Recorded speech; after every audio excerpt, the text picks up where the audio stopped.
Мен Каримов Рустам, Абай атындағы Қазақ мектеп гимназиясының президентімін. Бүгін сыбайлас жемқорлыққа қарсы мұғалімдерден және мектеп оқушыларынан сұхбат алатын боламыз. Жылдар тоқтаңдаршы, сіздер бір сұрақ қойсам бола ма? Сыбайлас жемқорлық деп нені түсінесіз? Жемқорлық, коррупция, былай жайсыз айтқанда, ол жоғарыдағы адамдарға, лауазымды, соларға сыйлық беру.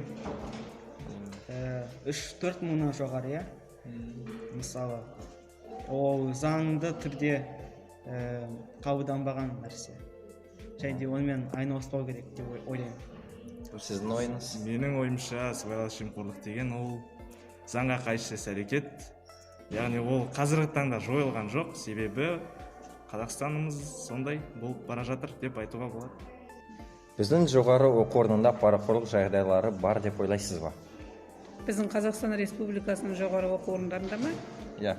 Енді жоғары оқу орындарында парақорлық бар деп талай фактілерді өзіміз естігенбіз. Өзіміздің бітіріп кеткен мектеп түлектерінен де естідік. Ол енді әрине міндетті түрде қандай да бір бекітілген тариф емес. Ол әрбір адамның өзіне байланысты. Парақор беретін адам да кінәлі, алатын адам да кінәлі.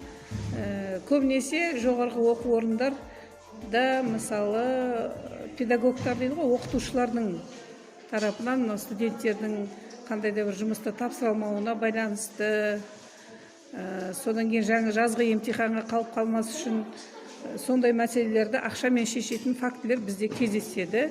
Біздің Қазақстанда полностью ондай нәрсе жоқ деп айта алмаймын. Өзіңіз пара беріп немесе алып көрдіңіз бе? Енді біз пара беретіндей жағдайда емеспіз ғой, Құдайға шүкір. Мұғалімдердің қазір ондай, мен ойламаймын. Қазіргі мысалы қазақ болсын, орыс болсын мектептерінде, орта білім беретін мектептерде парақорлық жоқ деп ойлаймын. Оқушылардан аласыз ба, ол деген совсем ыңғайсыз логикаға сыймайтын нәрсе. Себебі біз тек қана өздері жұмыс істемейтін, ата-аналарына тәуелді оқушыларды оқытып жатырмыз, балаларды. Өзіміздің еңбекақымыз өзімізге жетіп жатыр. Мен білмеймін, мүлдем анау немеді, қисынға келмейді. Мектепте оқытатын мұғалімдердің парақорлыққа тәуелді болды деген фактілерін кездестірген емеспін, естіген жоқпын. Өзім солай ойлаймын. Жақсы, рахмет. Жалпы жемқорлық дегеніміз не? Ол заңсыз іс-әрекет, ол көбінесе оқу орындарында, жұмыс орнында кездеседі. Ол біреуден пара алу, пара беру, ақша алу негізі осы. Жемқорлық дегенді қалай түсінесің? Менің ойымша жемқорлық бұл заңға қарсы іс-әрекет. Қазақстан дамуы үшін жемқорлықты жою керек.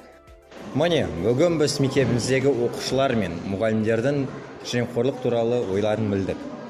Өз елінің патриоты сыбайлас жемқорлықты ешқашан жасамайды.